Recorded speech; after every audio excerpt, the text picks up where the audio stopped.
소개해드립니다. 영남대학병원 유방내분비외과 최정원 교수 나오셨습니다. 네, 안녕하세요. 반갑습니다. 안녕하십니까. 유방내분비외과 최정원입니다. 네. 네. 오, 말씀 들어보고 또 뵙기만 해도 굉장히 꼼꼼하실 것 같다. 그래요. 이런 생각이 드는데 평소에 그런 말씀 들으시죠? 전 소신껏 진료를 본다라고 생각을 하고 있는데 많은 분들이 그렇게들 얘기를 해주시더라고요. 네. 성격이 조금 그런 편이긴 합니다. 오늘 꼼꼼한 답변 부탁드릴게요. 네. 아니 그런데 그 유방 내분비외과 저는 생각에 이제 뭐 산부인과에서 이렇게 다 하지 않나 생각하는데 네. 진료가면 굉장히 이제 세분화가 되어 가는 것 같아요. 비뇨기과도 나중에 이제 뭐 전립선과 이런 게 또 뭐 생기지 않나 이런 생각도 들고. 근데 거기는 남자들도 진료를 받으러 가지 않습니까? 남자도 이게 뭐 유방이 또 있으니까 어떻습니까? 네, 맞습니다. 저희 크게는 외과에 속한다고 생각을 하시면 되고요. 네. 저희가 유방 질환과 내분비계통의 질환을 진료하는 외과라고 생각을 하시면 됩니다. 저희가 주로 보는 진료 과목은 유방암을 비롯한 유방 질환, 그리고 갑상선암과 부갑상선 질환 같은 내분비계통의 질환을 보기 때문에 남자 환자분들도 종종 있으십니다. 아, 네. 근데 이제 제가 교수님을 좀 찾아보니까 2016년에 미국 하버드 대학 암센터에서 연수까지 하셨더라고요. 오, 네. 이야, 진짜 대단하십니다. 네. 이제 궁금한 게 여러 전공 중에서 유방암을 선택하신 이유가 뭔지 궁금하고 또 무엇보다 중요한 게요.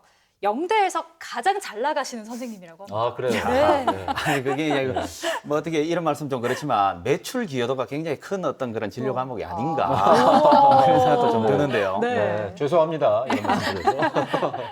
근데 저희가 사실 매출을 위해서 진료를 보는 거는 아니지 않습니까? 그렇죠. 네, 사실 저희가 이제 의사가 사실 이제 남녀 구분이 없기는 하지만 사실 여자로서 좀 더 이제 유방암을 좀 더 잘 이해하고 유방암을 진단받으신 여성분들에게 좀 더 공감을 할 수 있는 부분이 있지 않나 이런 생각을 좀 하고 있었고요. 네. 그리고 그런 부분 자체가 사실 이제 치료에 있어서도 시너지 효과를 좀 일으킬 수 있을 것 같습니다. 그래서 네. 이제 선택을 하게 됐습니다.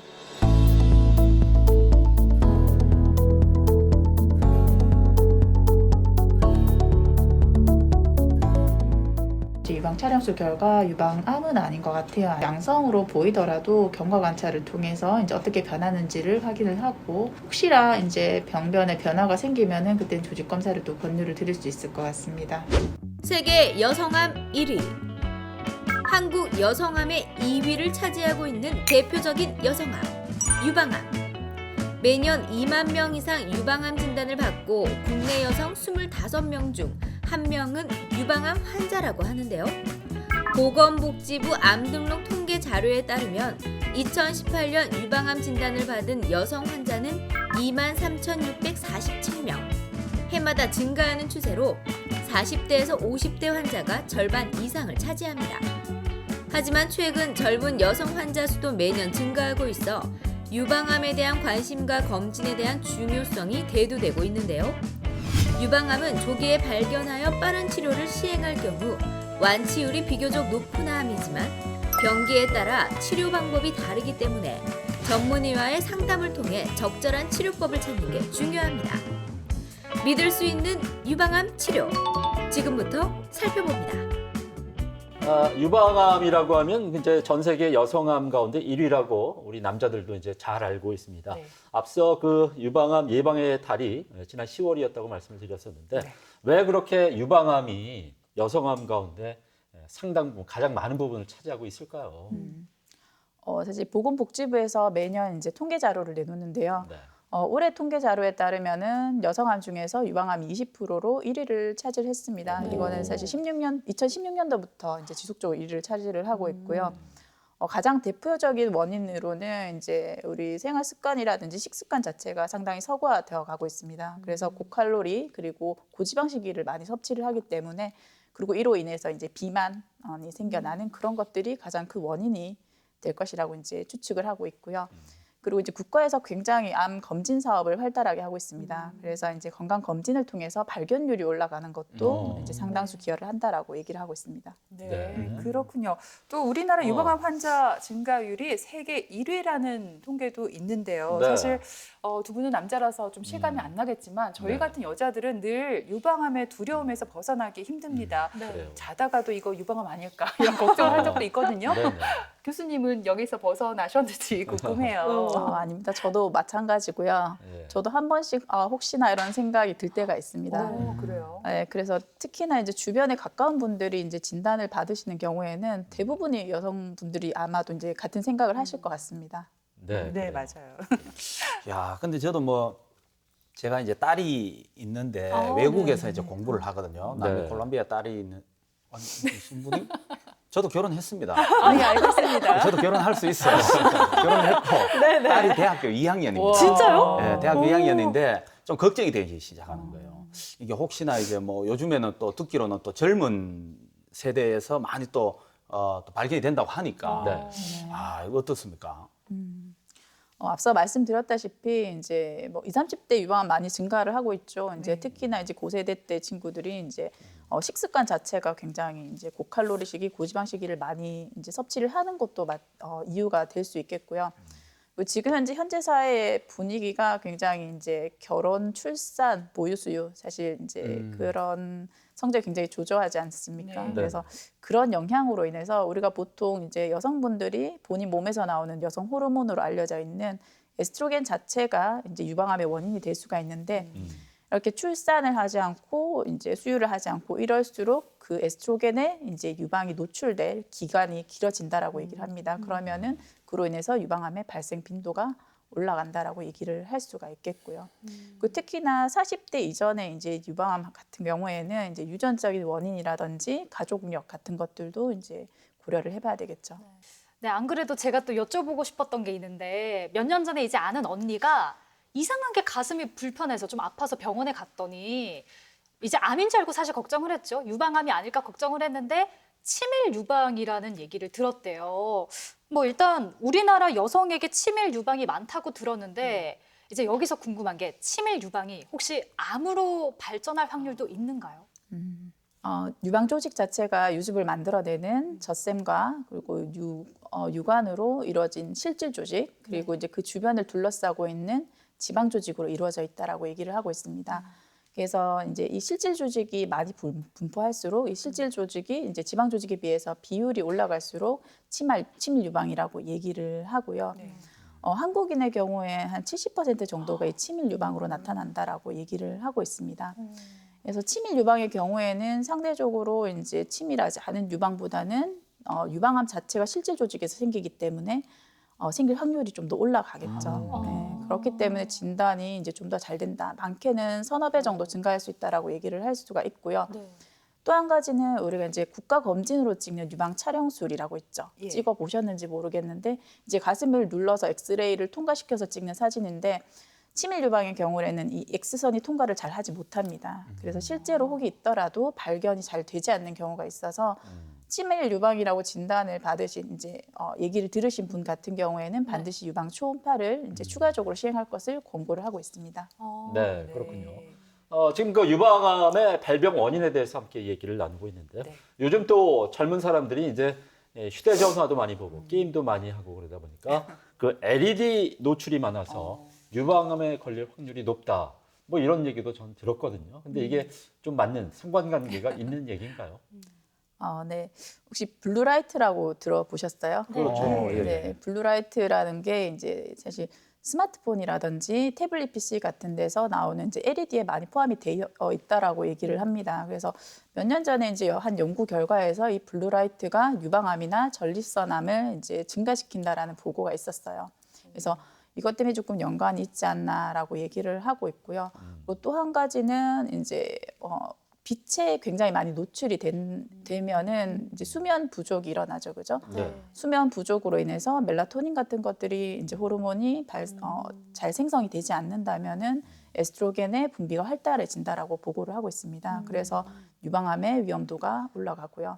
그래서 밤늦게까지 잠을 자지 않고 스마트폰을 본다. 굉장히 좋지 않겠죠. 그죠? 어젯밤에도 그랬는데. 그래요. 예은 씨 네. 이제 게임 그만하라고요. 조심할게요. 네, 우리 네, 다 SNS도 그만하고. 그래요. 근데 네. 줄여야 될 것 같아요. 그렇습니다. 예. 네, 비단 이런 환경적인 요인도 이제 물론 작용을 하기는 하지만 앞서 말씀드렸던 식습관이라든지 생활 습관 그리고 이제 음주 같은 것들도 영향을 미칠 수가 있고요. 그리고 에스트로겐 이 모든 것들이 복합적으로 유방암을 일으킨다라고 이해를 하시면 될 것 같습니다. 예. 네. 안 그래도 유방암 무서운데 유방암을 일으키는 환경이 점점 더 늘어나고 있어서 더 네. 겁이 납니다. 그렇습니다. 사실 모든 암이 다 그렇겠지만 유방암도 1, 2, 3기 병기가 있잖아요. 네. 병기에 따라서 생존율이 다를 것 같은데 그렇지만 다른 암에 비해서 유방암의 생존율이 높은 편 아닌가요? 네, 맞습니다. 네. 마찬가지로 보건복지부에서 발표된 자료가 있는데 네. 화면을 잠깐 보시면은 네. 이게 가장 최근 자료입니다. 우리 2014년부터 2018년도에 진단된 유방암 환자들 각종 암 환자들의 생존율을 이제 보여주고 있는데 유방암의 경우에는 이제 5년 생존율이 93% 정도로 이제 얘기를 하고 있고 하지만 이 유방암도 보시면 이제 병기에 따라서 생존율이 크게 갈리게 됩니다. 보통 조기 유방암으로 알려져 있는 영기, 1기, 2기의 경우에는 5년 생존율 90%가 훨씬 넘어갑니다. 네. 넘어가는데 원격 전이가 동반되어 있는 4기 같은 경우에는 5년 생존율이 34% 정도로 좀 떨어진다라고 얘기를 할 수가 있겠습니다. 예. 야, 아니 이제 뭐 대부분의 이제 질병들을 그렇지 빨리 발견하면 이제 낫지 않습니까? 근데 이제 뭐 조기에 진단하면 물론 이제 예후가 굉장히 좋을 것 같은데 제가 들어보니까 치료 방법이 뭐 좀 몇 가지가 다양하게 있는 것 같아요. 근데 같은 병기에도 이 병원은 또 이런 치료 방법을 권하고 또 다른 병원은 또 다른 치료 방법을 또 권하고 이게 우리 양복도 보면 왜 맞춤형이 있지 않습니까? 이것도 그 사람의 어떤 맞춤 치료가 있는 겁니까? 궁금하네요. 네, 맞습니다. 이게 병원마다 차이가 크게 나는 것은 아니고요. 아. 우리가 보통 유방암으로 진단이 됐더라도 이제 같은 병기지만 유방암의 종류가 다를 수가 있습니다. 유방암은 호르몬 수용체, 여성 호르몬 수용체로 알려져 있는 에스트로겐 수용체 또는 이제 프로제스테론 수용체가 있냐 없냐에 따라 가지고 그리고 이제 표적 인자로 알려져 있는 허투 수용체가 있냐 없냐 요거에 따라서 호르몬 수용체 양성 유방암, 표적 인자 양성 유방암 그리고 이제 이 호르몬 수용체 두 가지와 허투 인자가 없는 삼중 음성 유방암으로 나뉘게 됩니다. 네. 이제 뭐 예전과 다르게 요즘은 유방암에 걸려도 완치를 한 분들이 굉장히 많다고 들었는데 치료 방법이 얼마나 좀 다양한지도 궁금합니다. 유방암의 치료는 이제 국소 치료와 전신 치료로 나뉘게 됩니다. 국소 치료는 암을 직접적으로 죽이거나 제거하는 이런 치료를 얘기하는 거고 대표적인 게 수술 그리고 방사선 치료가 여기에 포함이 되게 됩니다. 그리고 전신 치료는 앞서 말씀드렸다시피 뭐 호르몬 수용체 양성, 뭐 표적 인자 양성 이렇게 얘기를 했었는데 이제 그런 이제 유방암의 종류에 따라서 우리가 달라지게 되고 이제 뭐 혈액을 통해서 이제 아니면은 이제 경구 투여를 통해서 이제 치료를 시행할 수 있는 이런 치료를 전신 치료라고 얘기를 하고 있고요. 종류로는 항암 치료, 항호르몬 치료 그리고 표적 치료로 나뉘게 됩니다. 예전에도 유방암에 관해서 한번 우리가 얘기를 나눠본 적이 있는데 네. 유방암으로 전 절제술을 받고 나면 여성성을 잃어버리는 거니까 많은 분들이 우울해하시거든요. 네. 그리고 또 간혹 한쪽에 유방암이 있는데 이게 다른 쪽으로 전이 될까 두려운 마음에 미리 수술을 받기도 하는데 이게 맞는지 모르겠습니다. 네, 보통 이제 유방암 환자분들의 이제 한쪽 유방암이 진단되신 분들의 2에서 11%까지 반대측 유방암을 경험한다라고 얘기를 하고 있습니다. 사실상 전이나 재발이라기보다는 그냥 반대쪽에 새로 생겼다라고 판단을 하시는 게 맞을 것 같고요. 이런 부분이 걱정이 돼서 이제 유방을 전체를 절제를 하겠다. 물론 이렇게 이제 상담하시는 분들도 계십니다. 하지만 유방 조직을 전체를 제거를 했더라도 유방 세포가 가슴 벽이라든지 이제 쇄골 아래쪽에 이렇게 남아 있는 경우가 있습니다. 그래서 그것 때문에 이제 유방 암이 새로 생겨나는 경우도 있을 수가 있기 때문에 100% 예방이 되는 것은 아닙니다. 그리고 이제 수술을 하게 되면은 이것은 돌이킬 수가 없지 않습니까? 그래서 그렇죠. 굉장히 신중할 필요가 있다고 얘기를 드립니다. 그러니까 저도 이제 걱정되는 게 저는 이제 집에 어머니도 계시고 뭐 아내도 또 계시고 또 우리 따님도 이렇게 또 있지만은 근데 딸 같은 경우는 아직 이제 어리니까 만약에 혹시나 그렇게 되면 뭐 이게 모유를 수유를 할 때 굉장히 좀 곤란한 상황이 생기지 않을까. 이게 예를 들어 뭐 절제를 하게 되면은 그렇고 또 다른 뭐 치료를 한다 그래도 이게 굉장히 좀 불안하고 그런 걱정을 하시는 분들이 굉장히 많을 것 같거든요. 사실 이제 유방암 수술을 하고 난 다음에 이제 모유 수유 이 부분에 대해서 걱정을 하시는 것 같습니다. 네. 사실 유방암 자체가 생겨나는 게 유방 조직에서 생겨나기 때문에 제거를 할 수밖에 없는 부분이 있고요. 만약에 이제 유방을 전부 절제를 하는 경우에는 모유 수유는 힘들다고 봐야 되겠죠. 하지만 유방을 부분 절제를 하는 경우에는 가능할 수도 있고, 근데 부분 절제를 하더라도 남아있는 유방 조직에는 보조적으로 방사선 치료가 보통 따라오게 됩니다. 그래서 이 방사선 치료 자체가 젖샘이나 젖줄기를 이제 망가뜨리는 부분이 있기 때문에 네. 보통 보고에 따르면 이제 유즙 생성이 한 50% 정도까지도 감소를 한다라고 하는데 모유 수유가 아예 불가능한 건 아닙니다.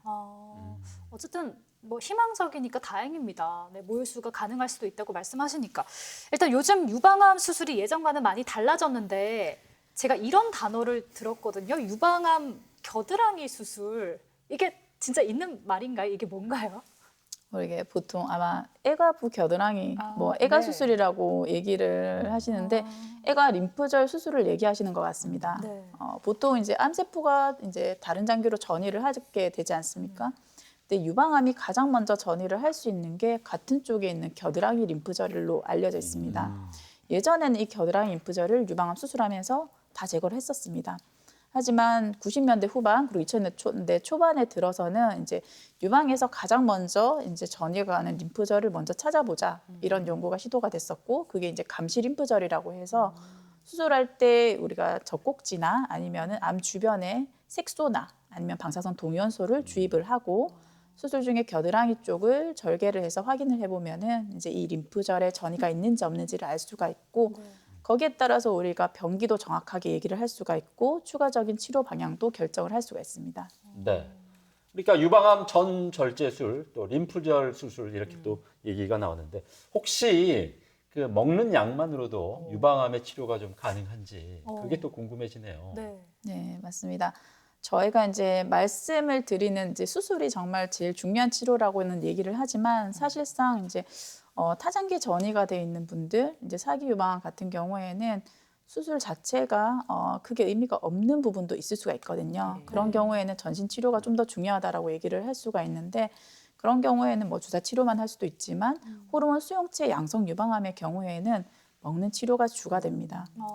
그래서 호르몬 치료를 우선적으로 선택을 할 수가 있고 요즘은 CDK4/6 억제제라는 굉장히 획기적인 약제가 나왔기 때문에 사기더라도 먹는 약으로만 치료를 하는 경우도 있고요. 그리고 호르몬 수용체 양성 유방암이 뭐 전이가 되지 않는 경우에는 수술을 하겠죠. 수술을 하게 된다라면은 부가적인 전신 치료를 항암 치료를 생략을 하고 이제 먹는 약으로도 치료가 가능합니다. 선생님 뭐 갑자기 이런 질문 좀 그런데 최근에 그 영화 007 보셨습니까? 네. 보셨어요? 그거 보면 영화 또 좋아하시네. 들어봤습니다. 그 보면은 기술이 엄청나거든요. 이렇게 네네. 표정만 딱 찾아가지고 공격하는 그 나노봇 있잖아요. 그 의료 기술도 지금 굉장히 발전했는데 또 딱 그 특정 표정만 공격하는 어떤 그런 치료 이런 게 또 있을 것 같은데 어떻습니까? 있을 것 같은데 진짜. 네. 네. 제가 앞서 표적인자라는 얘기를 드렸었죠, 그죠? 예. 네.